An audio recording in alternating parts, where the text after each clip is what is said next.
Bam! What is up with the squad? It's Cess, your favorite on team and tendencies in the building. What's good? What's good? What's good? Y'all know what it is. Welcome to PoliSports Tea Time. Y'all know the truth don't stink, it boils. Today's episode, Broken Skies, Part 2. WNBA at the Crossroads. Chicago Sky is snakes in the garden. I mean, there's no other way to say it. Snakes in the garden. If we said it, and we mean every word. It used to be a sanctuary for Black girl magic in Chicago. It used to be that. Now it's looking kind of contaminated, y'all. Culture gone, trust broken, power snatch. We got questions. Like who cracked the gates open for the snakes? Like, who put them there? It's probably a better question. A garden is supposed to be where things grow. Joy, freedom, legacy. But the snake don't just crawl in. It study you, charm you.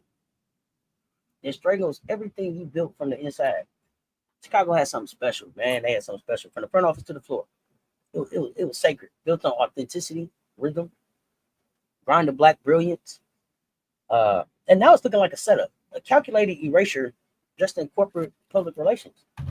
So of course, y'all know it's PoliSports Tea Time. So this ain't just basketball talk. This ain't just basketball talk. This is about power, about race, about how fast folks will torch a system when Black women build something they don't control. They'll tear it down. And y'all know I'm not breaking this down solo. Right when we today is the sharpest truth teller in the game. Political Lil, pull up. Let's lay this all. Let's lay all this out right here. Let's lay it out. Yeah, it's something, I tell you. Thank you, Auntie said. Listen, that garden metaphor, you just tilled the soil with that one. Because what we're seeing with the WNBA, especially with the Chicago Sky, carefully tended garden being invaded. And it's not just about players or wins or losses. It's about whose stories are being erased and whose narratives are being watered and fed. And see, when Black women build something powerful, history has shown us time and time again, somebody always come with a plan to take it, twist it, or tear it down. And here's the tea. The snake doesn't always come hissing. It comes smiling. It comes with branding deals, media hype, and the front office language like rebuilding and culture shift. But when you trace the moves, frying teaspoons, sidelining Kennedy Carter, and bringing back Courtney Vandersloot, you start to see a pattern. This isn't just a new direction. It's a new agenda. And so in this episode, it's about exposing the agenda because Angel Reese and Camila Cardoso, they're more than just athletes. They're cultural touchstones. They represent a future built on visibility, agency, and unapologetic Blackness. But what happens when the system doesn't want that future? What happens when white conservative dollars start whispering in the ears of the executives who rather sell out culture for comfort? So today, PoliSports Tea Time, we're going to put a spotlight on what's really going on behind those scenes. And we'll explore the sky, has been reshaped not to win, but to comply. And how that fits into a much larger historical playbook of erasing Black women leadership when profit becomes the priority. So y'all buckle up, because this is not just sports commentary. This is about a cultural reckoning. What's up, KL High? You say she's been bitten from a friend. Oh gosh, snake. Let's stretch that metaphor a little further. Like it's not poetry, it's a warning. It's FAFO. There's a snake in every garden. So the translation of that is this: when Black women build something beautiful, somebody coming to tear it down. When they build something that's rooted in love, legacy, community, danger still finds a way in. You can nurture it with care, water it with truth, guard it with everything you got, and the snake will still slither their ass in through the cracks. Bangs out, waiting to strike. When you think about Chicago, that wasn't just a team. Yeah, that was a movement. Remember, come on, man, black ownership, Black coaching. A roster full of young Black stars, shifting the energy of the league, bringing some excitement to the team at a time that you also had who's my quarterback over there in Chicago? You had him coming in. You had the young guy at Chicago Bulls. Is that Caleb? Is that Caleb in Chicago Bears? Yeah. You had he's not there anymore. Lonzo Ball was one of the young stars at the Bulls. This is a time you were seeing young Black youth, young people with wealth coming in and trying to make a difference. Right? This was, they was looking like they might be the next Black Hollywood. Next black hotspot. It was organic, unapologetic, electric. The merch was flying, the fans was loud, come pulling up. You know what I'm saying? Culture was shifting. The minute the black women started winning in every lane, basketball, business, branding, they came shakeups. That's how Snake moved. Fangs bared out, but not with their fangs out, but dressed at buzzwords, team chemistry, strategic direction, fiscal responsibility. Teaspoon gone, Kennedy gone. We saw the rebuild around Angel and Camilla, but what did they put around them? What's really happening? Well, is that what's going on, or is that what they want us to believe? Move like this don't happen in isolation, y'all. They don't happen in isolation. They happen inside a system where whiteness feels threatened the moment black women take up too much space. The Garden Chicago build, somebody's trying to reclaim it. They're like, oh, this was us. But not with leadership, with control. And it's not basketball. It's power politics and who gets to shape the story. Because like Murdoch said, the beauty of the snake don't cancel the venom. The beauty of the snake don't cancel the venom. Neil, let's peel this thing back. Tell them what's really crawling beneath the surface. When you look at these moves by the sky, let go of Teaspoon, downplaying Angel's leadership. And Angel's leadership gets downplayed at every level, even at the college level. It's outstanding to me that they continue to deny this young woman as a leader when all she keep doing is just leading you to places. But I digress. Sidelining that black girl energy. What do you think this says about how institutions respond to black women holding too much cultural power? You know, when black women become too powerful or too visible or too unapologetically, themselves, these institutions get nervous. So what we're seeing with the sky is not just a personal shift. It's like a cultural purge. Teaspoon, she brought legacy. Angel brought influence. And together they embodied a form of black feminine power that couldn't be contained or rebranded to fit someone else's comfort zone. So what was the institutional response? Let's strip the team of its cultural identity, sanitize the message, and recenter the brand around something more marketable, i.e., always conservative audience. It's the same old tactic, control the narrative by controlling who gets the lead. And from the political lens, how does this metaphor of snakes in the garden reflect broader systems of control? Not just in sports, but in corporate spaces, media, and beyond, where black brilliance is embraced only when it's manageable or profitable. When you think about the snakes in the garden, it's really a perfect metaphor because snakes don't just show up. They slither in quietly through the cracks, and they often disguised as opportunity, support, strategic partnership. In sports, corporate spaces, media, black brilliance is only celebrated when it's commodified or controlled. And so the moment it challenges the power structure, that's too much. It's too aggressive. It's a distraction. These systems are not designed to nurture black excellence, no way. They designed to extract from it, pull the value out. So the garden isn't dying because of neglect. It's being deliberately poisoned. One whisper, one firm, one sidelining voice at a time. And that, that's historically how these institutions have rolled. What's up with y'all pulling up? Brother Milky Way, what's happening? Yeah, you say setup, okay. Yeah, y'all let us know. Was it a setup? What's setup in the chat if you thought it was a setup or real? If you think the plan was authentic, what they got going on. No more die. Yay! Yay, Harry. What's up, fam? Paul J. Monkey says Angel's leadership is hard to replace. And it is. Look at LSU. They ain't had a leader like Angel since she left. They had a leader like Angel since she left. And Angel's just not some got it at the mall leader. That's a real ass leader right there. That's a real leader. Like she gonna pour into you. She gonna work with you. She gonna sit with you. She gonna even if she's not having a good game, she's gonna pour into you to have a good game. Even if she ain't feeling her best, she's cheering you on. She knowing what make you cook. Let's talk about what really made last season in Chicago different. They weren't just putting together a roster. They built a cultural reset. Reminiscent of the supposed Magic Bird drama. Yeah, yes and no. Yes and no. I mean, they wanted to be Magic and Bird. But I think that part of the reason that they were pushing it to be kind of like Magic and Bird was because of the political energy that they were going to be pushing this country back towards. And so it just helped. It helps with the divisiveness that they're looking for overall. And I think that's the thing that me and being political, I want people to understand right now while we taking all this time to have these conversations and push these things out is we haven't had a labor shakeup in America in a long time. This is the CBA is the most important labor fight in the United States right now. The way this thing goes can shape the way every other industry goes. And y'all probably looking at us like, now how the hell did y'all get to that from here?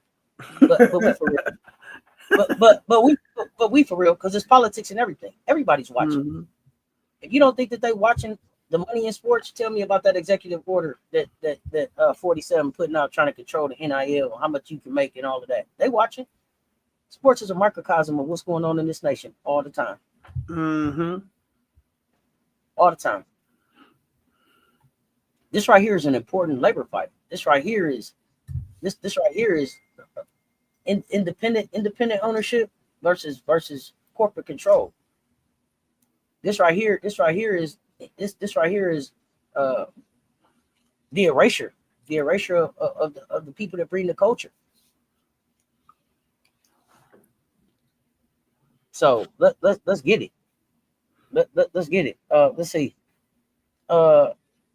Hey, they never intend to build around Angel. She has been used as a marketing piece. Okay, talk to me about that one. Washington has the capital to trade for Angel. I think it's a lot of teams that could trade for Angel.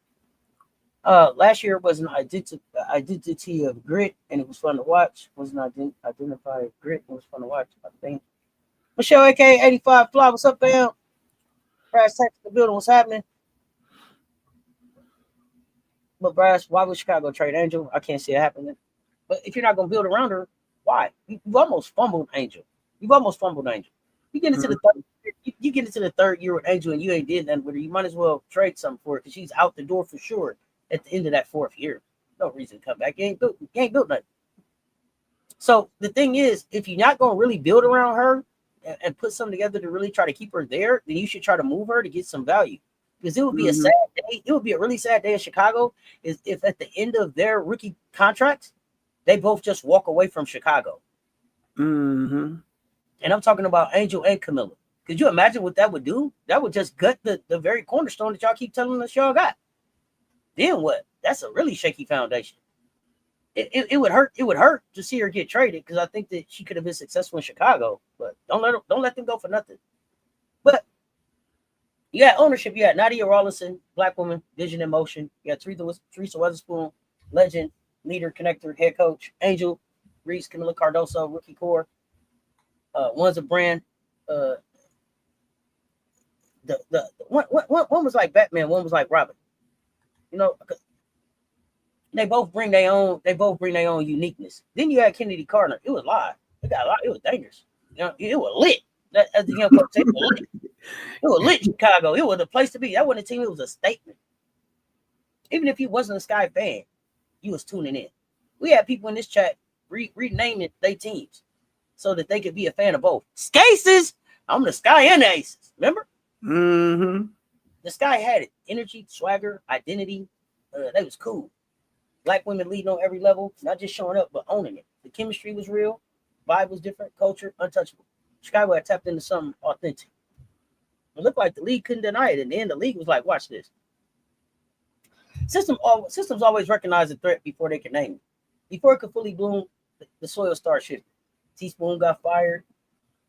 Kennedy gone. Courtney Vandersloot in. She was, it was like, familiar. Old familiarity. I don't, because Courtney as a starter, I don't know what Courtney Vandersloot really could bring. Off the bench, maybe, but a power grab, I think. And that wasn't about basketball again. Control.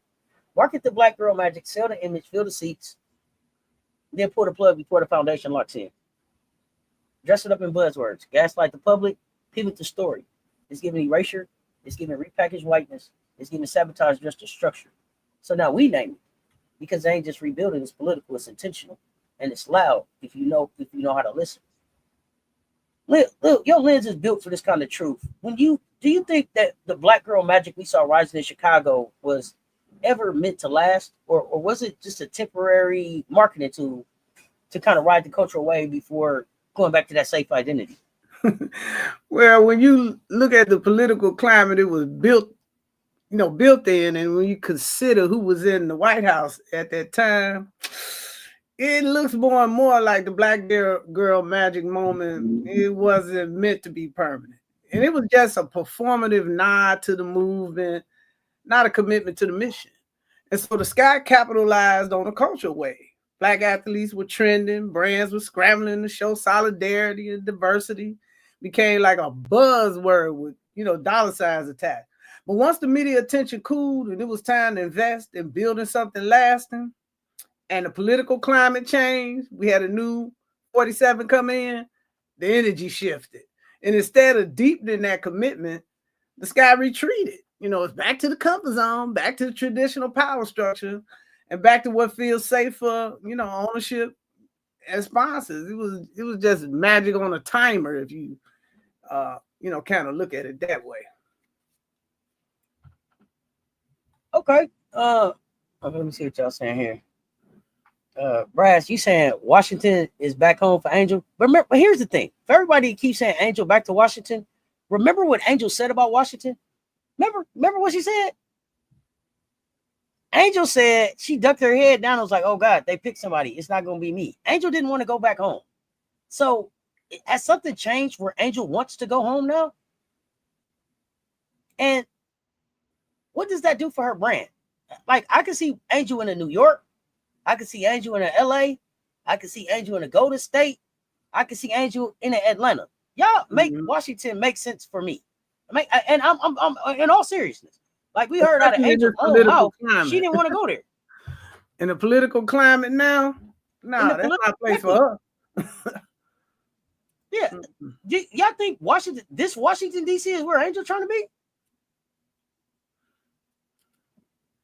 And I'm hearing that you may see who did Rob say? Aaliyah Edwards from Mabry on the trade in the trade wire soon in the next 2 days. So let's see how that goes. She said she didn't want to go home. Same as Morrow. Yeah, I was trying to Reddit. I was sending a lot of kids home. I was like, send Aaliyah Edwards to Toronto. Send them so cute. And then I thought about it, and I was like, if I was their age with the money and the emotion that they got, the hell I ain't going home. Send me far away from home as I can shoot hoop at. I see y'all in the holidays, baby. There's a lot of cities in between there, home and wherever I end up. It'll be nice. And then I forget who was talking about it. It may have been Darnell Baylor. If I'm misquoting, tell me. But talked about Carmelo not wanting to play in New York at first. Mm-hmm. He wanted to go play somewhere else first and get his NBA legs and all of that, and then come home and play in his home area. So, I ain't making the kids go home no more. 23-year-olds change their minds all the time. Angel's brands can be huge anywhere she goes. Yeah, but it also, I don't think a 23-year-old with her emotion is like, you know what? Yeah, let me get back to the crib. I think that's more of us, what we want. Yeah, and then she just bought a $1.3 million home in Chicago. I think her true intent was to stay here. And then y'all tell me, how often is Angel back home? I know she goes home. Does she still have a home there? Tell me all about all the stuff that she does. I know that she's Angel freaking Reese. That's not my question. That's not a question.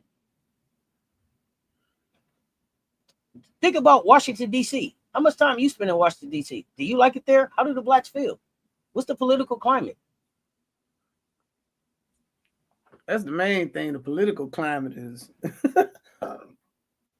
Seemed like Angel could be put in a position where she could be vilified in that political climate. But I'll wait. Tell me about it.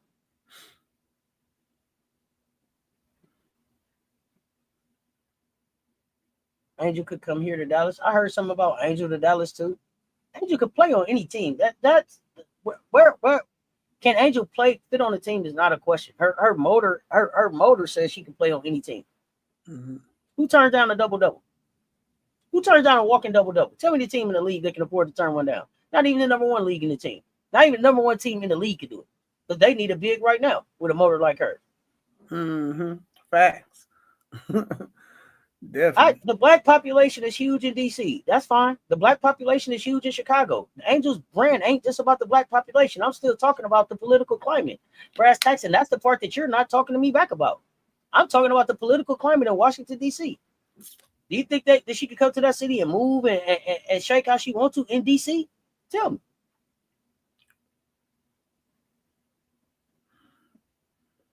They say the city take care of her. The media is kind of crazy anyway. And you keep telling me, and then tell me about what's the draw for her to come back? You think Angel wants to be in Washington trying to make moves with 47 there? I'll wait. Tell me. And if that's the case, if that's the case, tell me how many times she's been back since 47 got there to do something. I'll wait. Tell me.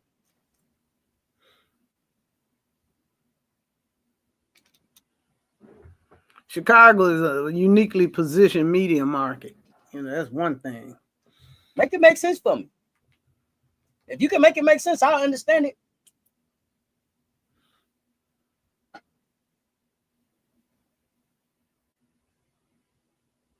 But when we talk about what this machine was really selling, it wasn't just a player, y'all. It was a symbol that made white conservative America feel safe buying into a league built by black women. That's what they were selling. The second Caitlin Clark got into the league, that's when the WNBA's energy flipped. Mm-hmm. Her skill is what it is. But this ain't basketball. This was a rollout. This was a campaign. This was a media blitz. Is it really 65% African American players in the league? I would have to get an analysis for you. But tell me, KL, again, tell me more. Help me understand the question more.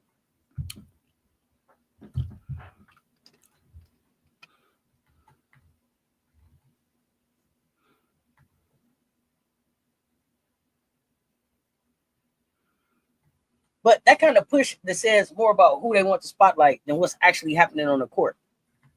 Now, suddenly the Fever Game's on prime time, constant coverage, every headline, every camera angle, every hot take, Clark. Meanwhile, the women who carried the league, Asia, Nneka, Stewie, faded into the margins. And Clark, it's not even about whether or not she deserves attention or not. It's about the imbalance. It's about the imbalance of the attention. It's racial and it's also socioeconomic. It's about, I think, chasing conservative white dollars and rebranding the league for new investors, pivoting the narrative to center whiteness at the expense of the culture of the league. And that's not an abstract theory. Like, it's showing up at real rosters. Chicago had Angel, Camilla, Teaspoon, Kennedy. They had something Black, Fresh, Electric. Then suddenly Teaspoon's out, Kennedy's gone, Sloop returns, and starts to feel like the call was made to tone it all down.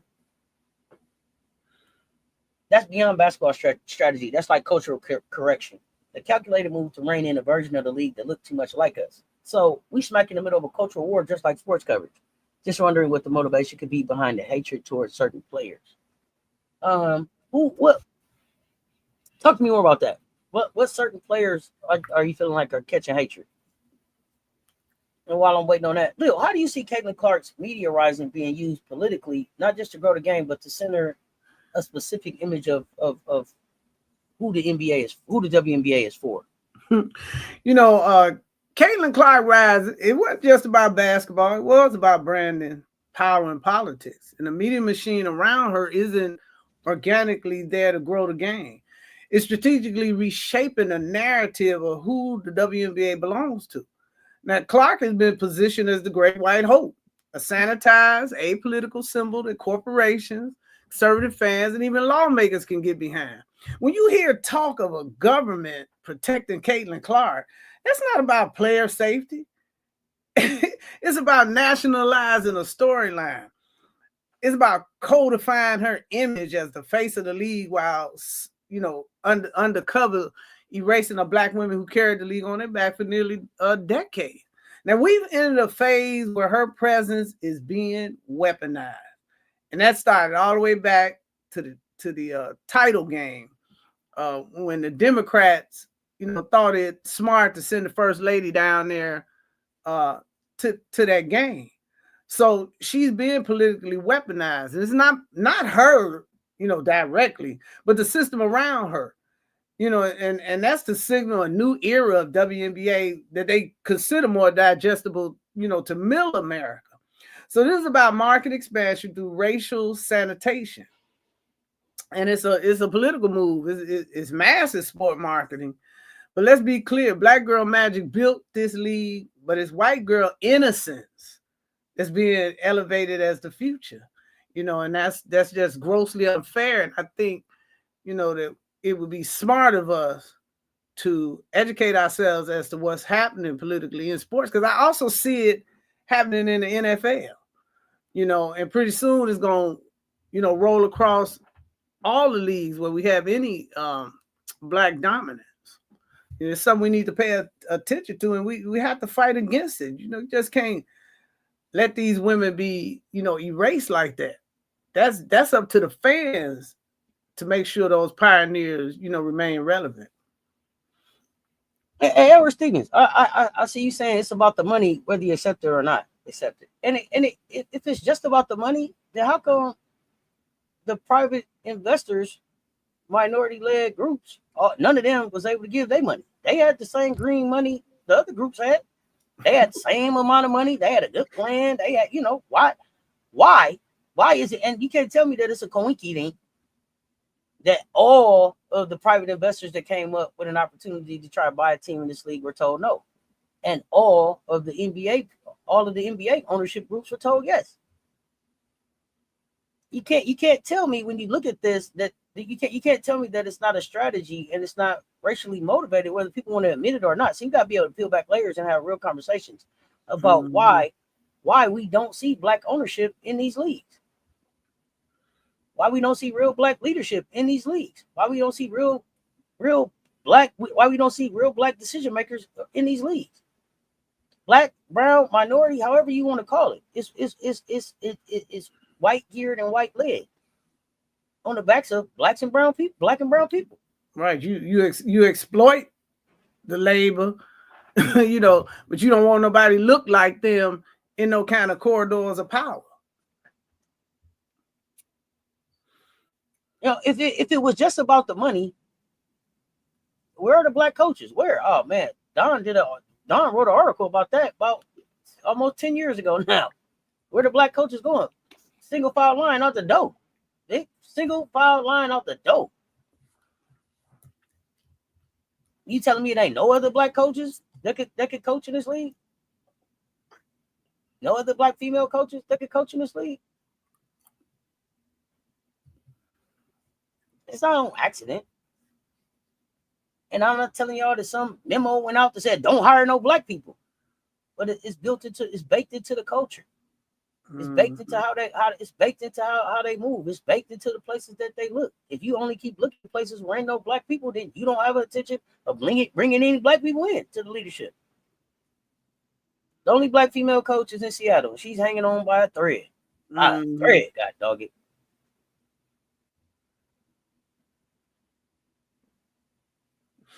I don't want to just make $70,000, $250,000. I want to be an owner.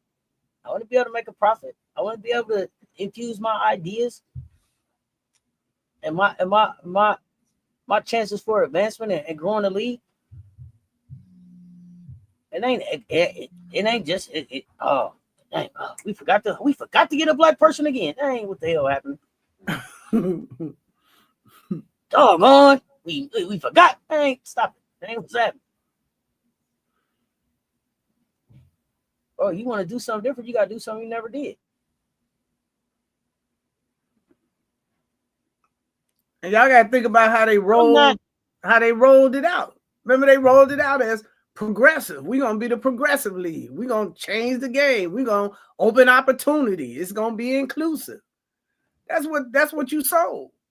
We here for everybody. We do at least have a black GM in the Valks and the Sun. I'm tired of it at least. I'm not celebrating at least. I'm celebrating. Pay me what you owe me. That's where I'm at with it. Edward, you keep on saying that. I said what I said. If it's about the money, get to the money. That $250 million them black people had wasn't less than $250 million than the white people had. That's a strategy. Mm-hmm. Strategy for control. And if these players ain't careful, they're gonna lose the leverage that they worked 28 years to build. You sacrificed all this time to just give it away? Hell no. What does it say about the league's values when they chase white conservative dollars at the expense of culture that made the league survive? Will? Well, you really say the quiet part out loud. See, capitalism will always choose comfort over justice. And the league's recent pivot to chase that white conservative dollars, it tells you exactly where their loyalties lie. Not with the players who stood firm during the protests, who played through marginalization, who repped the queer culture. Now, black culture and working class struggles, not them. Those players kept the lights on. Now the league is dimming their spotlight to make room for a narrative that fits neatly into the corporate America playbook. And this isn't just a betrayal. It's a branding strategy rooted in erasure. And it sends a message that black culture was useful when the league was underground. But now that there's mainstream money on the table, the culture is expendable. And that's why we need fan-led advocacy more than ever. Because if we don't fight for the soul of this league, we'll wake up one day and not recognize it at all. It'll be just that bad, just that watered down. Who made the call, do y'all think? Chicago owner said tone it down and gentrify? No, this is a league-wide. This ain't about Chicago. This is bigger than Chicago. This is league-wide. Look at the point guard position. Look at the point guard position in this league. Go back the last 2-3 years and look at who the point guards were, to who they telling you the best point guards are right now. And they tell you if you believe. Look at the point guard. Look at the starting point guards in this league right now.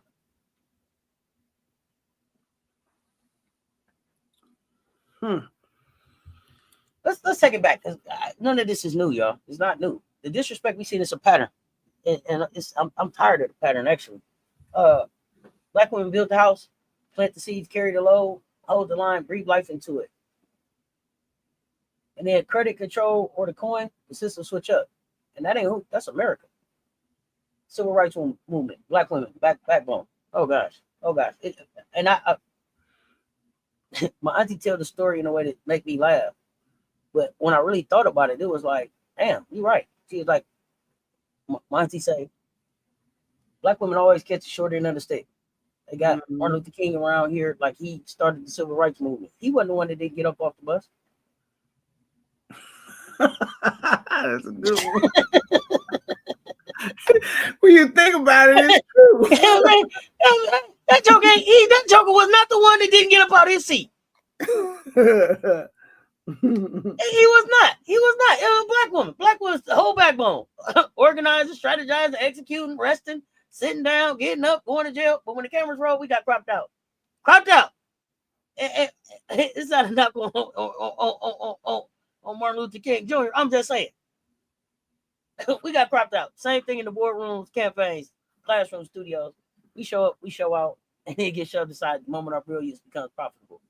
And that's what's playing. That's exactly what we're seeing playing on the dub right now. It's not a pattern. It's the actual programming of the system. Okay, KB, let's go. Brass tacks. They're catering to right-wing white America, and their house Negroes is backfiring on the WNBA because now a former White House aide under Trump is threatening to sue the WNBA for violating CC civil rights. Yeah, it's getting interesting. That's another interesting thing. The league is here. Cheryl Swoops, Lisa Leslie, Donna Staley, Cynthia Cooper, Tamika Catchings. Rebecca Lobo was there too. I ain't gonna act like she wasn't there too. Black women built this though, but now the money coming in. Now it's worth something. It's hot. It's a pivot to the new face, and the face is somebody who fits the mold, but ain't won nothing. Angel Reese is one of the most marketable athletes in the world. Being cast as a problem. They feed off her energy, but they're trying to dim her light. The same system that praised their visibility now act like it's too loud. That's not accidental, y'all. That's extraction. It's a formula. Black women bring the magic, system profits, black women get pushed out. This is about systematic extraction of black women's labor, voice, and power.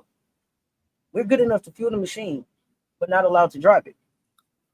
When the team is doing real bad, owners hire a black coach. When the team improves through draft or trade, a white coach is brought in. Y'all seen the 688? It was 19 hangers full of mail. They said, we can't get it delivered. We were trying to deliver this mail in 3 years. Y'all got 30 days. They were like, it's cool. We get it. They delivered it 15 days. built the basketball league, won a championship. You know what I'm saying? Black women. Y'all seen the movie? I ain't lying to y'all. Then they sent them home. Do y'all remember? Do y'all remember? No they parade. Traveled over there. No parade. They traveled over on that boat. They was sick. Oh, they got off the boat. They said, march right now. March, goddamn, march. Now deliver all the mail. They found time to deliver the mail. Help the lady find the last letter from her boyfriend before he got killed. Build a basketball team. Won a championship. All this happened in real life. Google it. I'm not making this up for y'all. 688 Netflix movie. Take the story on from there. Me and Lil did a video on it. Check them out. But can you help us connect the dots between the erasure in WNBA and the broader historical pattern of how Black women's labor is used, but their leadership is denied, Lil? Yeah, it's just, textbook American history.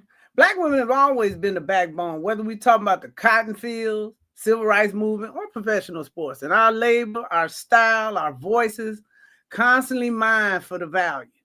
But when it comes time to make decisions or lead or to be the face of a brand, we pushed out to the margins. And in the WNBA, you see the same pattern repeating.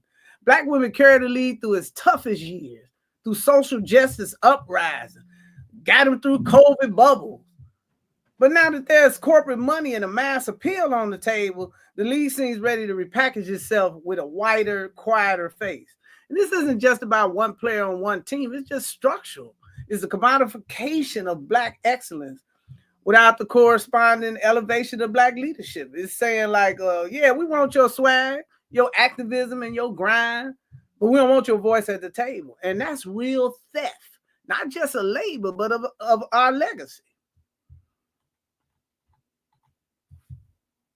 And Lil, what are the consequences culturally, economically, when Black women are always the builders, but never given the keys to the house they built? You know what? Culturally, it creates a legacy of invisibility. Black women become ghosts in their own story. We presented everywhere and recognized nowhere. And so the culture reflects us, but rarely respects us. And so economically, it means we generate billions in value without securing generational wealth, ownership, or decision-making power for ourselves. And we see this in sports. You see it in music. You see it in media. Black women shape the narrative, build a brand, and then they get locked out when it's time to distribute the power of the profits. And there's bigger consequences to it because it discourages the next generation from believing that leadership is possible. When girls see women who look like them being erased or sidelined, they internalize that. They think, well, dog, I can contribute, but of course I'll never command. And that's why this moment in the WNBA is not just basketball. It is about breaking that cycle and demanding not just a seat at the table, but the keys to the damn building. Mm-hmm. Woo. AT's chokeslam at Angel Reese last year was worse than anything CC has ever had done to her. But while white Clarkies applauded AT, but CC civil rights are violated because of ouchie. Yeah, Angel got up and was like, thank you, AT. I got up. You know what I'm saying? I'm moving on. Thank you for welcoming me. Hey, y'all, don't forget, hit that like, hit that share. They both right there. Still, 5 of y'all share this thing out, share it in the chat so we know that y'all pushed it out. We want people in this conversation. Help us push this along the algorithm. Atlanta's the only team with all Blacks. Are they? Goodness gracious. Ryan Lewis, I have not looked. Are they? Is it ATL? I ain't saying you're wrong. I haven't checked. That's a good call out though. Thank you for sharing that. But they also are probably the only team that has a Black female owner. Am I wrong? I know she minority, but that's where Renee at, right? Mm-hmm. Okay. But let's talk about what's really happening down here with Angel, because it's something off in Chicago and it ain't the pizza. You always check for that. Okay, if you know off the top of your head, who's the second? Or who's the most non-Black team? That might let me know right there. Let me know who don't have that many Blacks on their team. ATL, all Black everything. Black players, Black owners, Black court. Yeah, all Black everything. Black court, Black walls. They'll play with a Black basketball if you let her. And yeah, Angel should be over it. Because it's something off in Chicago and it ain't about the pizza and none of those stuff that they do. On paper, she got it all, right? On paper, she got it all, y'all. She got the media buzz.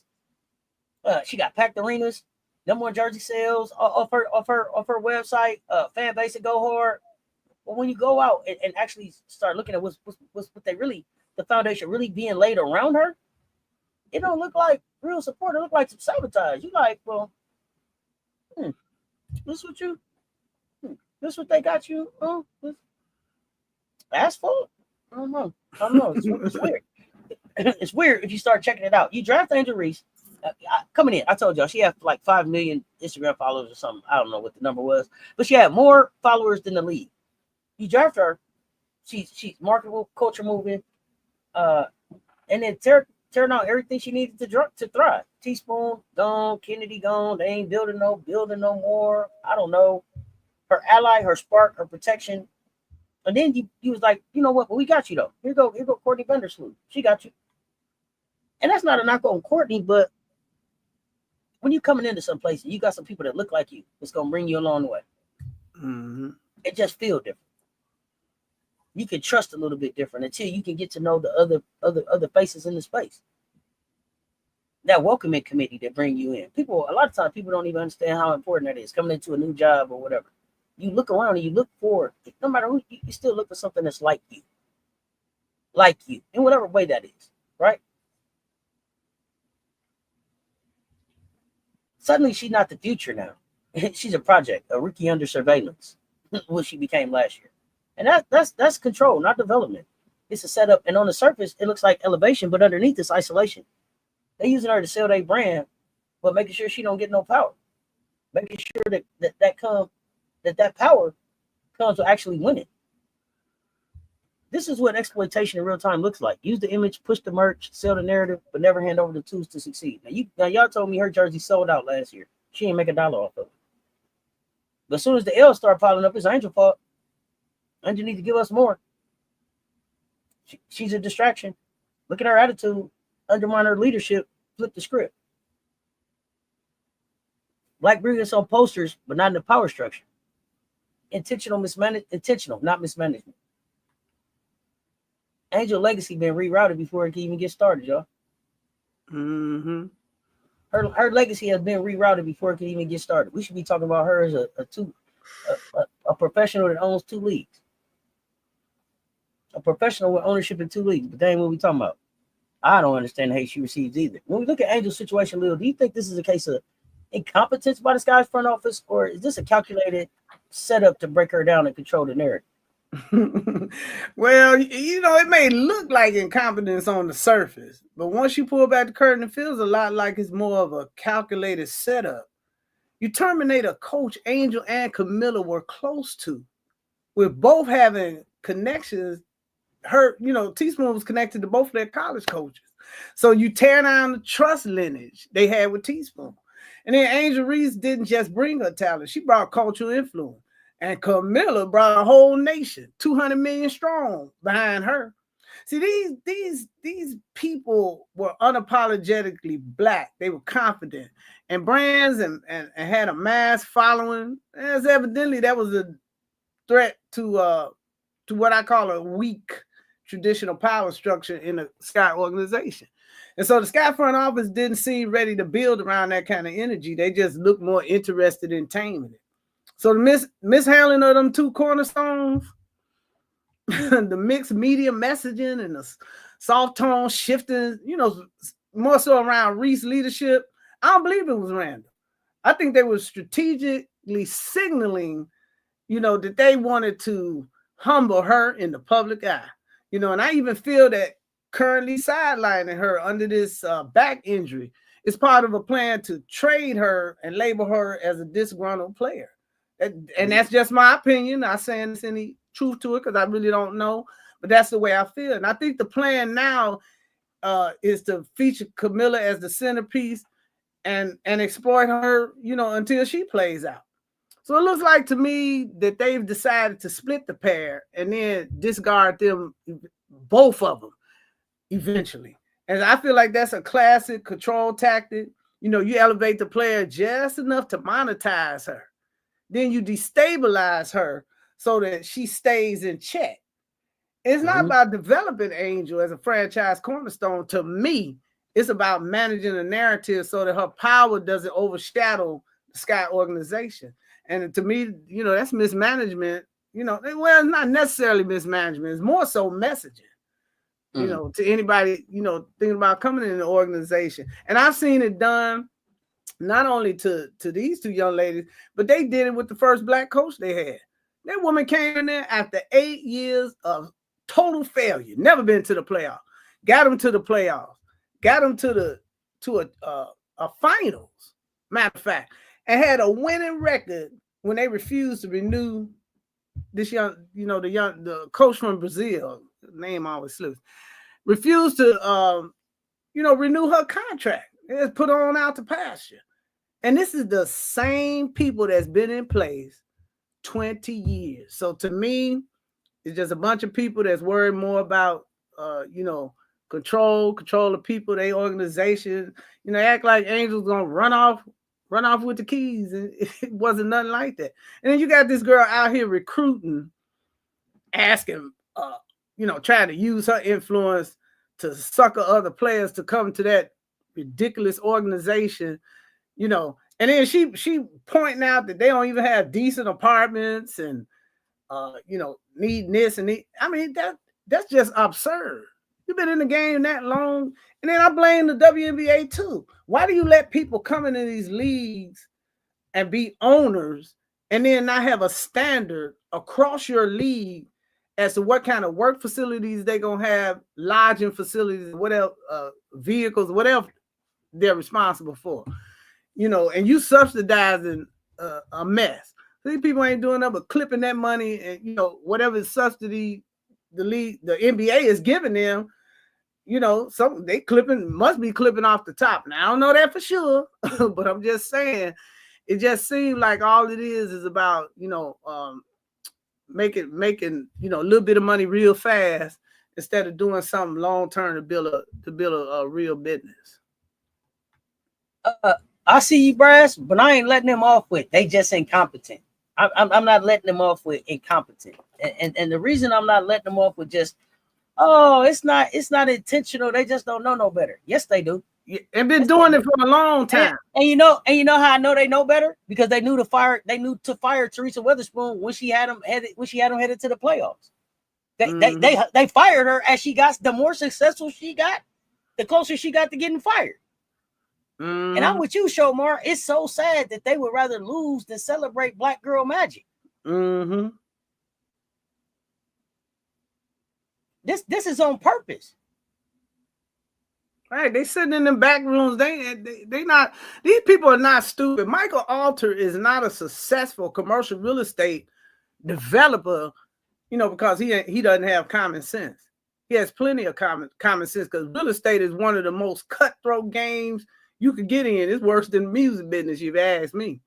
But ain't no mistake. They deliberately doing these things, predicated on what kind of money they trying to put in their pocket.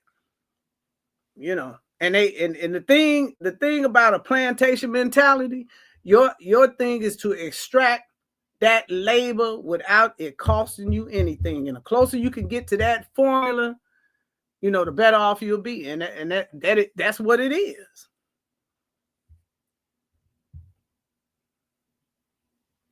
Let me see.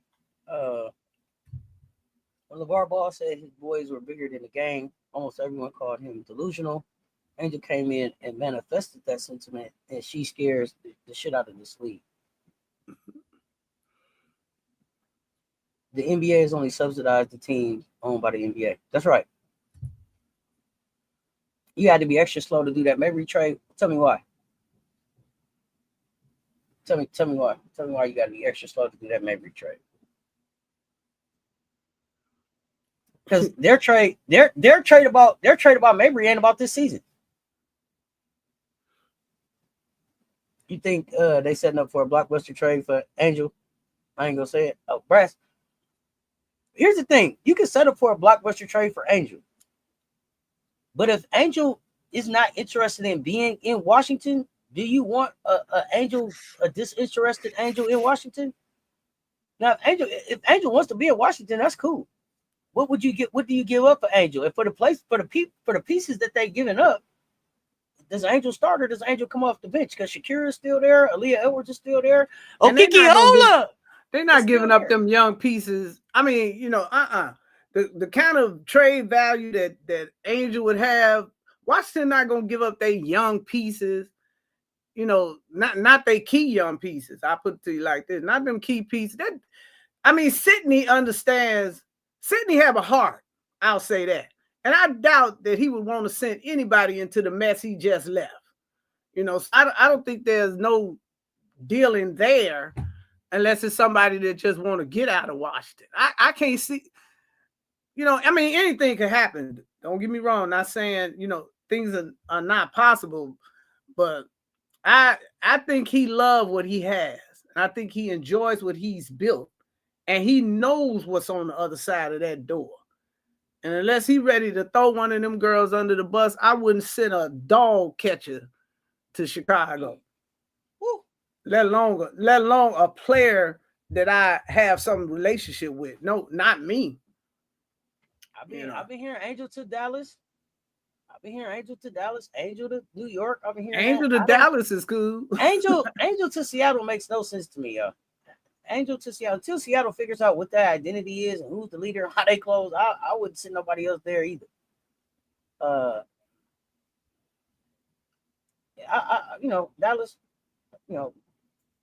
I don't know. Phoenix. I don't know, but Dallas, New York. At this point, I want people to be where they want to play. I don't like for people to be where they don't want to be. She definitely want to be somewhere she could help build that organization. You can keep her as a cash cow for these next two years. My back would hurt for 2 years.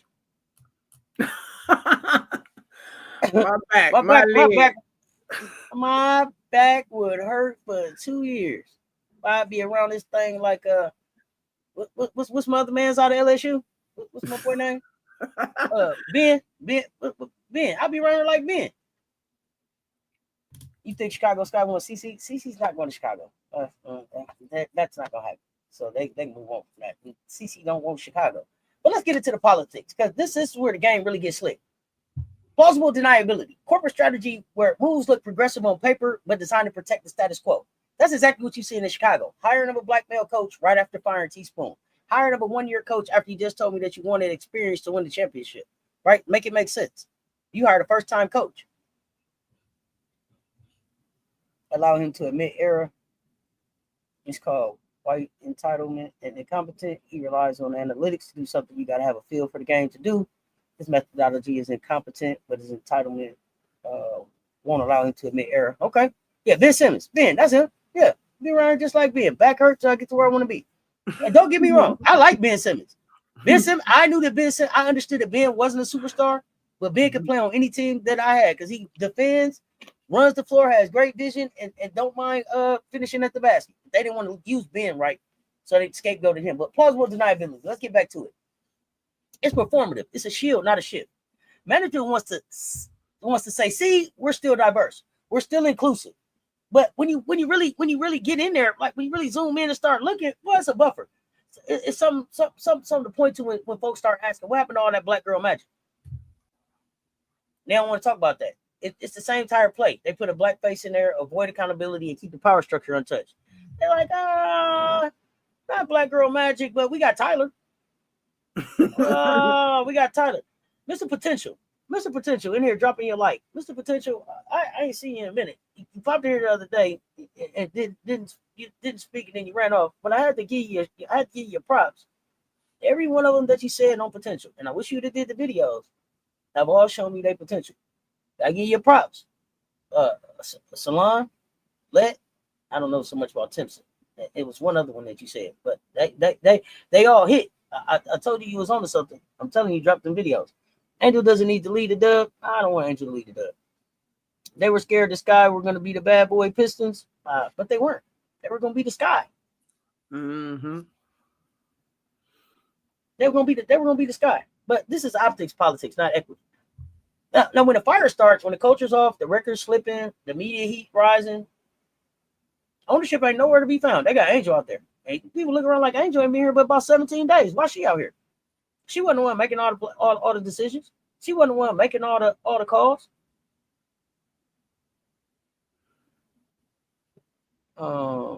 That's my personal. I didn't have my PC. I was going through the eviction process.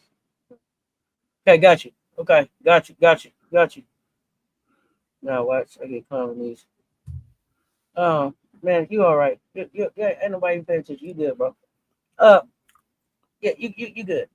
I think I understand what you're saying. I think I understand what you're telling me.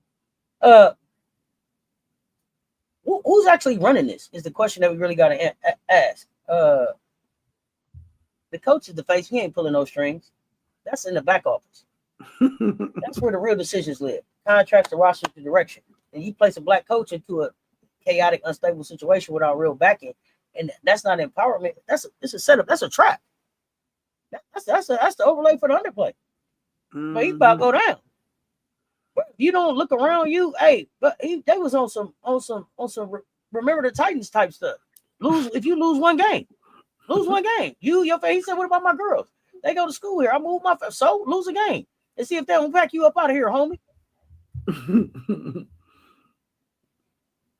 Lose a game. This is what's gonna happen. Chicago is not firing Pagliocco or Marsh. They're not gonna build a team around Angel. Angel's gonna be the latest in a long list of good to great players leaving Chicago. That's unfortunate for Chicago. You in a city that's so black, you can't celebrate black girl magic. So how do they hire a white coach in the third year? They gonna skip over your girl HD Rima? Jeff getting overseas. Sivka was a telltale. That's his franchise player. Brass, that's how I know. Michael is in on it, but those fools earn their resignations twice over.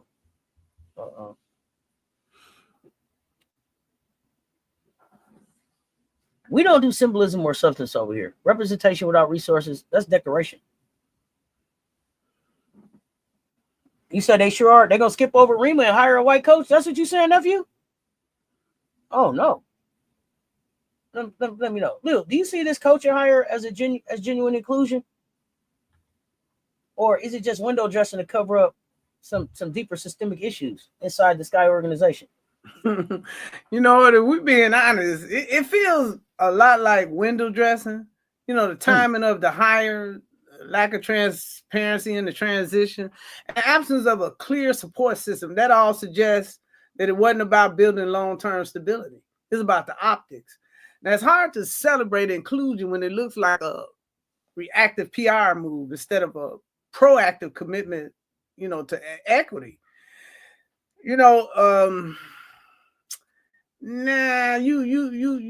Inclusion means equipping someone with the tools, authority, and respect to lead. We know that Marsh doesn't have the tools. He damn sure don't have the authority, and they don't respect him. And I'm not just handing them the mic when the house is on fire. What's more troubling is how these decisions are made behind closed doors without accountability, no meaningful dialogue with the community, the players, or the fans. If the goal was healing or growth, the process would have came out like that. But instead, it feels like a cover-up and attempts to silence criticism without actually addressing, the root of that dysfunction. And that's not inclusion. That's, the institutional survival mode playbook. So wait a minute. He's set up to be the fall guy. It's just that simple. So wait, and I gotta ask. So HD, you in the chat, nephew. I see you saying Rena, Courtney, and Tanisha was an optics move. So do you have this whole coaching staff out of there next season? Is that what I hear? Is that what I'm hearing you? Seeing you, because I ain't hearing you, but in my head I hear you. I'm telling you, Auntie, Rena and Courtney and Tanisha, they was all optic moves. That's what I'm hearing in my head right now. If they ain't out of there next year, you better be hot take, homie. You know what? I don't see them getting rid of Marsh and taking the bounce of having to pay another contract year without the coach, just like they had to pay Teaspoon because they didn't complete the contract. So maybe they didn't pay him as much. We don't know, but they cleaning house. the man trying to gentrify the team. But I'm gonna tell you something. I don't know if they necessarily gonna pull it off. You know, they might. You know, we don't know. You know, direction that the country is going in. Maybe they will pull off a money move, but I just don't see it. You know. How often do we see this play out across industries? Black folks placing leadership roles when the structure is broken and then blame when it don't get fixed. That's all the time. You know, that's a recurring setup. You know, system breaks under years of mismanagement, bias, or neglect. And then suddenly it's a black leader brought in to clean it up. Same thing they did with that mess when they brought in Obama after they crashed the system, you know, and ran off with everybody's dollars. Then all of a sudden we can have a black president. Just a nonsense. Instead of being empowered with full control of resources and institutional buy-in, blacks are normally always handed a mess. And then they're expected to perform a miracle. And when they can't fix what they didn't break, they're framed as the failure. That's just crisis optics masquerading as diversity. It happens in sports. I've seen it happen in politics, corporate America, even education. A black leader is brought in not to lead, but to absorb the fallout. And it's a dangerous pattern that protects the status quo while sacrificing black credibility. And until we start giving black leaders power and purpose, that's you know, not just power under pressure. You know, we're gonna keep seeing history repeat itself. And I mean, people was raising plenty of hell about them, you know, terminating teaspoons, especially black women in this city. You know, so we'll color it up, you know, so you know it looks like, but the hell ain't doing them but setting him up. So Jeff is not gonna look like the failure. The coach gonna look terrible. It's gonna be, but Jeff was, you know, because you look at how Jeff is micromanaging this dude. Everything within the earshot, you know, GM out there warming up the troops and all this kind of stuff. You're making the man look like he incompetent. You're making the coach look like he don't know what he's doing. And that you got to step in as a GM when you don't know what you're doing neither. You know, it's in a basketball sense. But it's all the optics at play. You know, it's all for him to, you know, he gonna get the bang. He gonna get the blame. Well, you know, a first year coach, you know, they don't come with all the excuses. But you know, but I believe that they may keep him another year. I don't know that some of those assistant coaches gonna want to stay, because I damn sure don't want to be coaching. I can't open my mouth. You don't even hear them talking. You hear, but you know, Tanisha Wright, she's supposed to be there grooming the guy, you know, for what a leadership role, you know, as a head coach. She the only one talking. You know, I don't know how much of them other people contributed. Then you got your major star coming off the floor, you know, walking past you, going to chat with an assistant. I mean, it's just crazy. It really is. But yeah, I think it's just, you know, he's gonna be the scapegoat. But you know, you come here and you fall for the banana in the tailpipe. You know, and he trying to get out here and get you know something on his resume. You gotta be careful of the mess you try to take over. It might not wind up doing you much good and put you in the same boat you've been in. But I don't see him going nowhere being a head coach. Not with what he's done and the way he acting, the way he looking out in public, pulling on his sleeve, you know, which that's, you know, maybe a nervous habit. But it's just his whole demeanor, the way he presents himself. Then you got rumors coming out about how they cuss out the players and stuff like that. You're a good one, because ain't no man gonna cuss me out and me not say nothing. I don't give a damn who that man is. Job, no job. I didn't hear about the cussing out part. Well, yeah, matter of fact, you go on Yahoo Sports, they got articles about how Angel was saying she tired of them, you know, cussing them out. And then you had a fan the other day said she was sitting behind the bench and she heard, I believe, the father out here saying some negative type of stuff to these players and stuff that she didn't appreciate it to the point that she reported it. You know, because it borderline to her on abuse. Okay, but he's an employee, right? He is an employee on their staff. Yeah, he's officially on the staff. He's supposed to be in charge of basketball operations. So what the hell you down there telling them about playing on the floor? They said political ill was in the tunnel. It happened in the tunnel. What HD saying. Okay, but I mean, this is a cultural war master's business strategy. We talked about who built this league, right? Overheard cussing out the players. The players who bought the fire, the style, the meaning, and we watching this stuff get repackaged up with a spotlight shift that ain't nobody really talking about. The brand got softer, and the league is chasing conservative dollars to save storylines. In the meantime, Angel Reese can't even get full support of her own franchise. Asia keep getting snubbed out of MVP conversations. I don't know how. Asia is still having an MVP type season if you look at the numbers.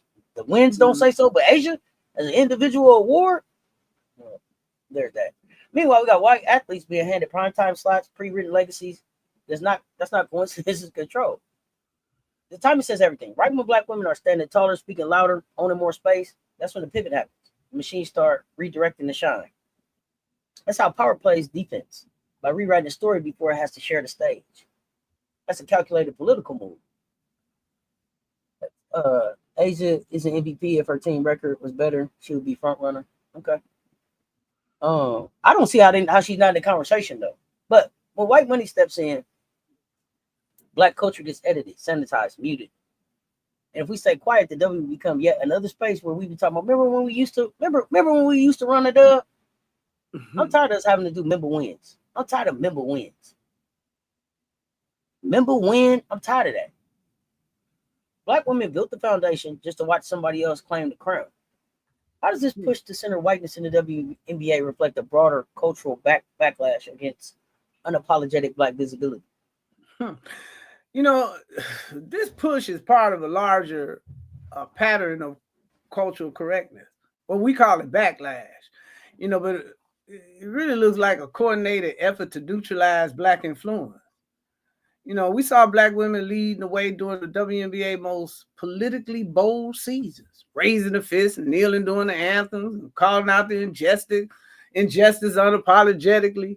You know, but now with the surge of the popularity and corporate interest, there's a quiet campaign to recenter whiteness, soften that image, and make the league so-called safe for mainstream.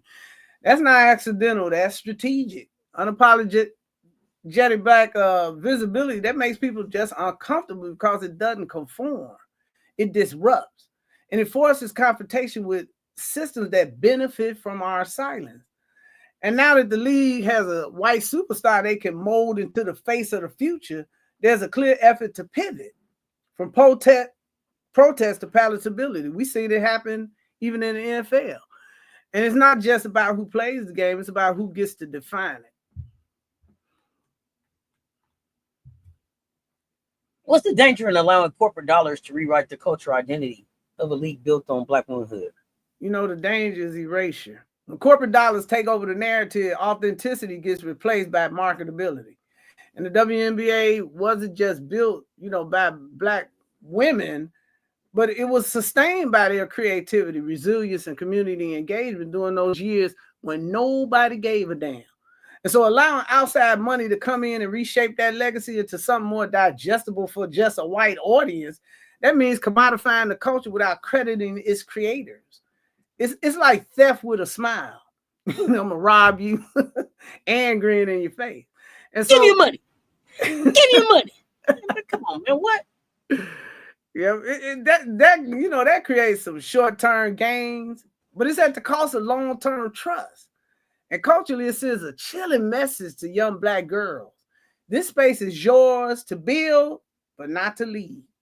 And if we let profit rewrite the story, we lose not just representation, but the revolutionary potential the league once stood for. So WNBA can grow without selling its soul, but only if it values who made that growth possible in the first place. And that's the real problem, you know, the way I see it.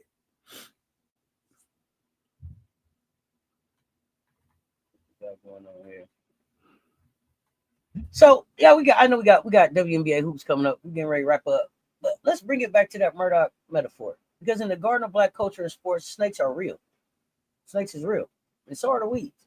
They creep in through media, management, money, Their job is to undermine, extract, erase. So the real question is, what needs to be pulled up, called out, and cut off to protect what we built? Mm-mm. Oh, Amy Sue. Hey, hold on. Hey, I'm gonna read that. I'm gonna read this comment. But I got hit you with the shoulders one time. We appreciate this.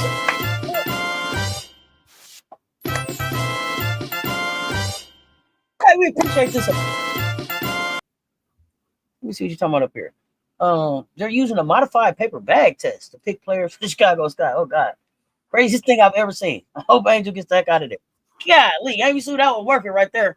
Hey, let me tell you something. They brought out the paper bag. Oh my Lord. Golly, not a modified paper bag. Okay, Amy Sue, I don't know if I've seen you here before, but welcome, and way to jump in the conversation, God doggy. Here we go.